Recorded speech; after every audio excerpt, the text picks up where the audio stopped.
Merhaba, bugün ışıkla görelim de ne yapacağız. Malzemelerimiz, lambamız var, küçük oyuncaklar, bir de kutumuz, bir de şuraya delik açtık. Bir de buraya delik açtık. Şimdi biz durduracağız. Şimdi oyuncakları içine koyduk. Şimdi lambamızı oraya koyacağız. Sonra da şimdi ben bakacağım ne olacak bakalım içine deliklerimizden. Çok karanlık.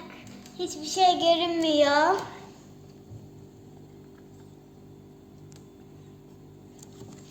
Şimdi ışığımızı açık koyacağız oradaki deliğimize.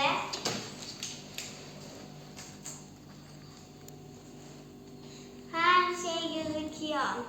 Oyuncaklarımız da gözüküyor.